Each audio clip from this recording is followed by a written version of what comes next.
I'm going to take the train, and I'm cheating a little bit because I know exactly where the old lady's suitcase is. So I'm going to go up here in Jefferson Terminal. I'm going to go actually here and here, and I'm going to grab this, get some ammo. I'm going to go over here, and we find her suitcase. This is her suitcase, so I'll pick it up, add it to the inventory. I'm going to go here.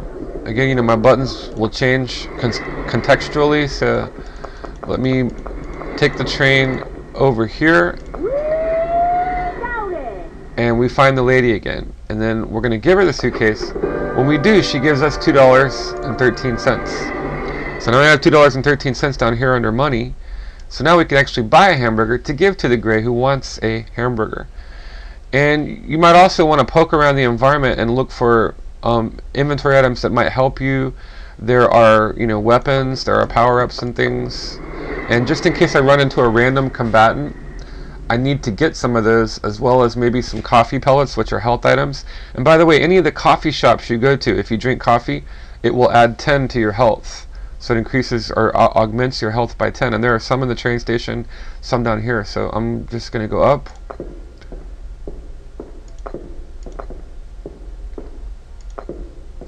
And here's a Caribou Coffee, and there's our Caribou coffee shops in the Denver International Airport. I don't know how many, but those are sort of the health places. God bless So you. if I go here, here's one of the people there in attendance. She offers me a free cup of coffee. If I accept it, watch my health up here.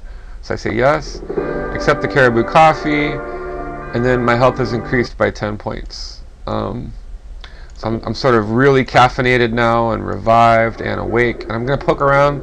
Again, I'm cheating because I know there's a Glock over here that I'm going to end up needing. So I found the Glock. And now, when I do that, notice as I find these weapons, I can select them. And their images will become available over here. And also, contextually, watch the button. It'll change from stab to shoot to punch, depending on any of the weapons that I select. Now, these are the only weapons I've found. These are grayed out. They're disabled. So, you know, the enable window setting is false on these until I actually find them in my inventory. If, you know, right now, contextually, I'm not in combat, so I have to kind of sense that. But, you know, I could fire the Glock if I wanted to. I would just be wasting my ammo, but just to show you. I pull the trigger and fire the Glock, and notice my ammo went down from 35 to 34. Same thing with the knife. Stab with my knife. If I select fist, I punch with my fist, but I'm not in combat, so, you know, contextually it doesn't do anything. Oh, I hit a trip bomb by accident, doing 13 points of damage, and you notice my health kind of went down here, progress bar, and over here. And these are my accomplishments over here. Found the suitcase, received $2.13. So I'm going to go and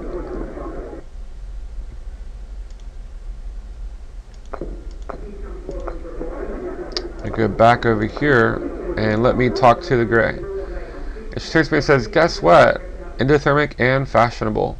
But I ran into a random combatant, but I was lucky he fled the scene. So that's just randomized, and you may either end up in a fight with a random combatant or he may flee the scene. So at this point I'm gonna go ahead and give her something to eat. Don't give up now. She's telling me that I can't do that.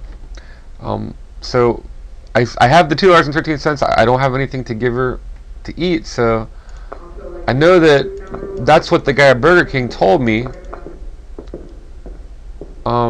In this case, I found some coffee beans, and they're just a health item.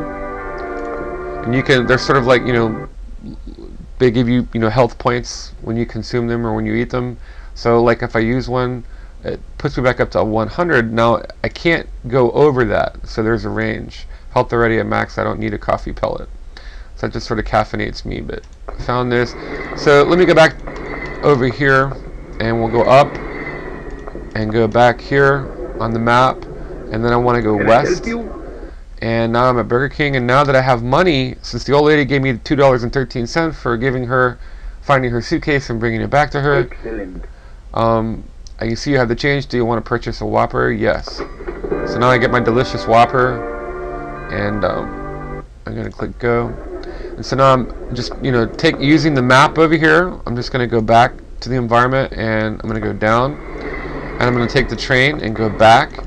And I know she was over here in the Frontier Midwest Concourse. I'm going to go up the escalator, and I'm going to go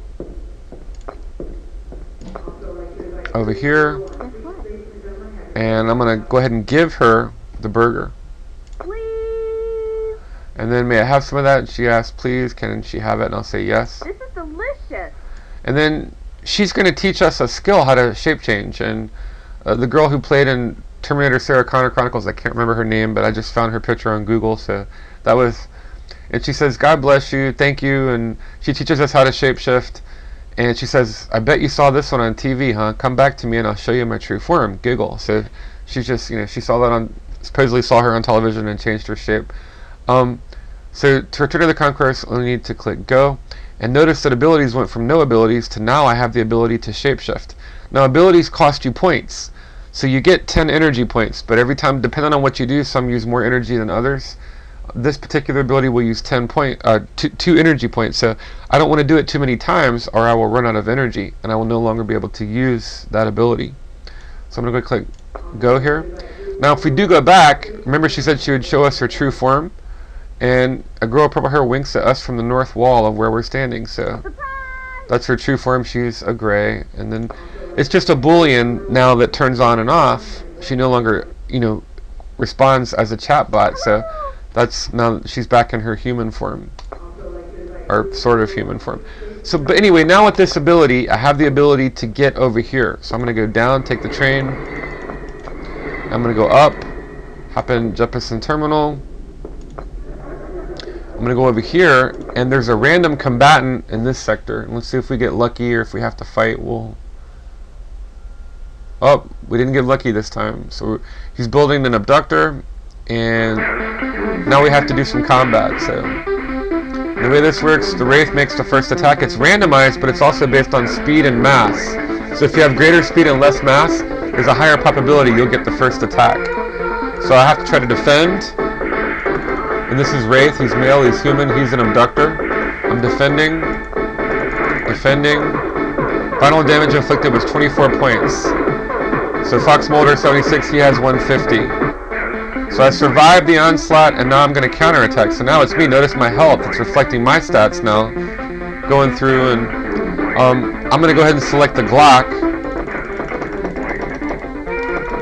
Missed, missed, missed. Hopefully I get a couple of hits in. And I'm running out of ammo there. So he's got 98. I'm going to go ahead and eat a coffee pellet or two, bring my health up.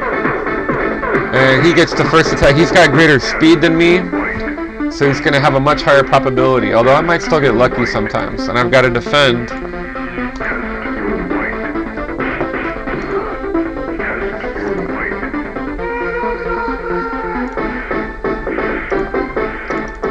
Still going there, still going there. Fox Mulder survives the onslaught and counterattacks, so now I get the counterattack.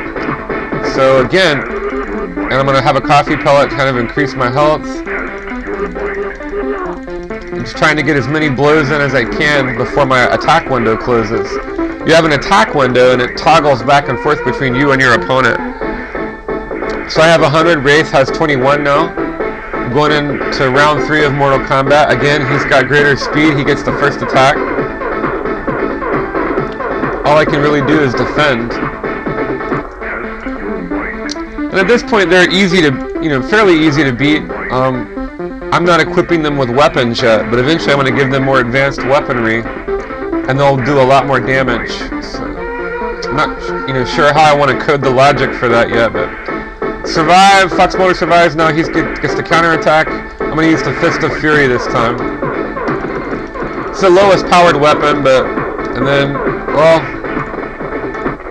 might as well use the Glock. I'm out of ammo now. Now if I shoot, see, I pull the trigger, nothing happens. So I need to switch weapons. And in this case, Wraith still has 1 point left, which is tragic, but it's enough for him to attack me.